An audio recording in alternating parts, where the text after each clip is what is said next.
Okay, so picking up where we left off, we're going to talk a little bit more about config this time, the application.groovy versus the application.groovy capitalized here. So let's go down to our app.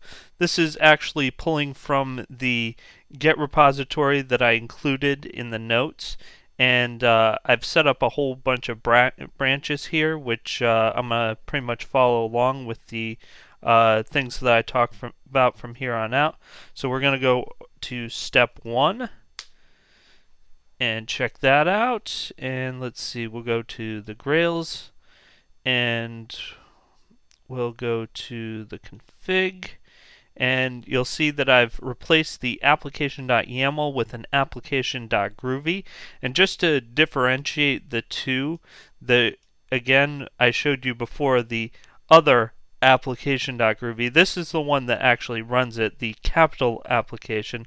I'm not really sure why they did that, but it's the way it is. But the lowercase application.groovy is where you'll have all your configuration. So within here, this is basically what I took from the default YAML configuration and converted over to Groovy. So in here, like I said before, you have your data sources and things of that nature. So we'll just go through this. First thing, we have some Hibernate settings. You can set up cache. You can cache queries, and you can do the second level cache is set up by default. Query cache is set to false.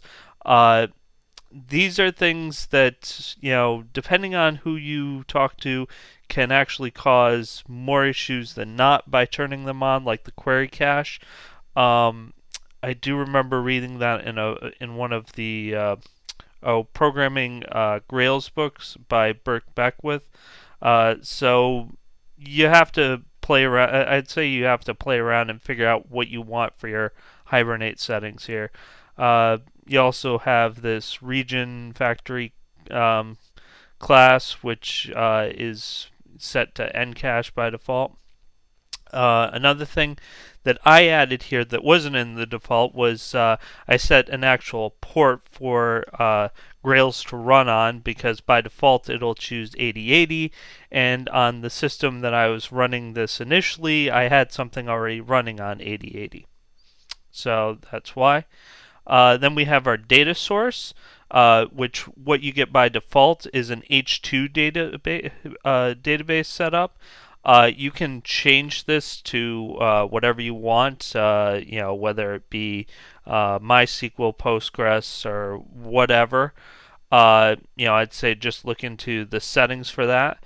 But but with the default, you set its pool, JMX export, the username and password, and basically then we also have environment settings. So that's another thing that Grails gives you, is the ability to set things up per environment. The different environments you get by default are development, test, and production. So basically, within that, we have another data source. So this, is like kind of a global data source setting, and this is the per environment. So you can set like a global and then set like an override at the environment level. And basically, right here we have db create. So this will tell you how Grails is actually going to treat the database. So for development, it's set up to create drop, which means every time you run the application in development, it will drop the database and recreate it from GORM. So obviously you do not want this in production or probably in your test environment, so it's set to just update.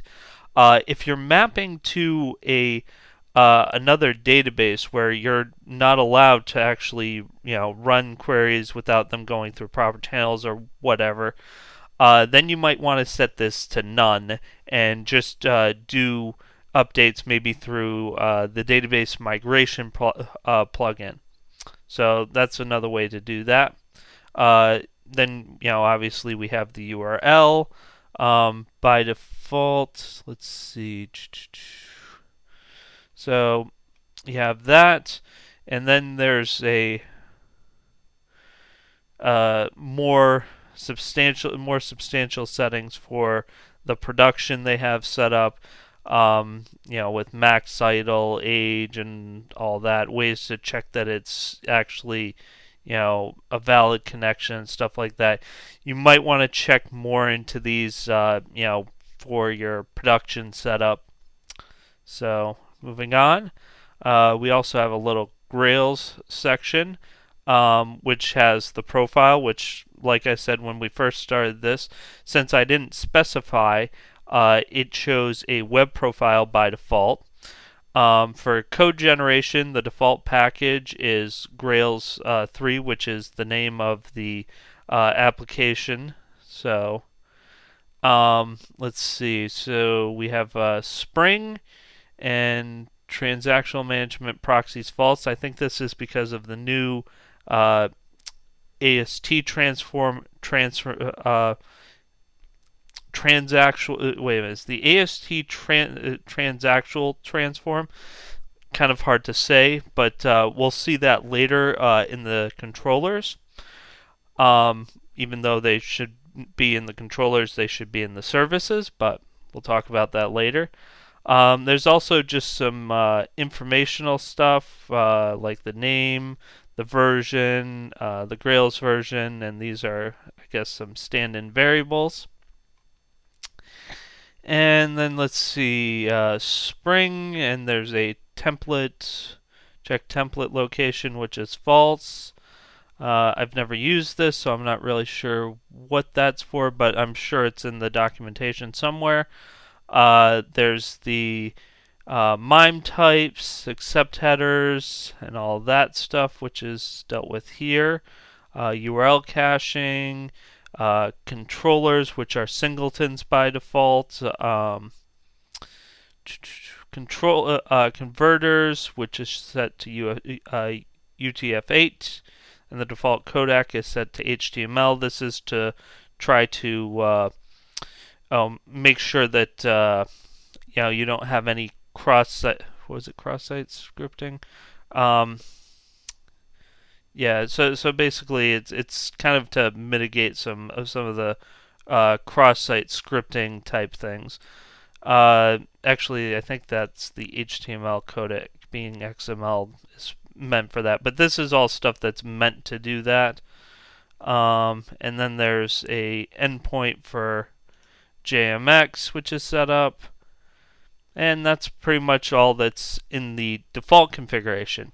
Now, what you can do, though, is actually put in your own configuration here and use it throughout your application. This is probably a good place to put things that you'll want to override per environment, or things that you just want to have be configurable. Another way to do it maybe would be to set something up in the database, but we'll talk about that a little later.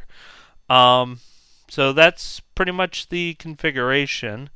There's also the logback configuration, which I mentioned before, and this is just where you will set up pretty much any logging configuration. So I would check the documentation for how to configure this further than what it is, if you want to go further, do more with it than what you get by default. So let's see here. So we went over the application. I talked about the init earlier and the resources earlier. So I guess that's pretty much for the config. So in the next video, we'll start going over domains, and we'll pick it up there.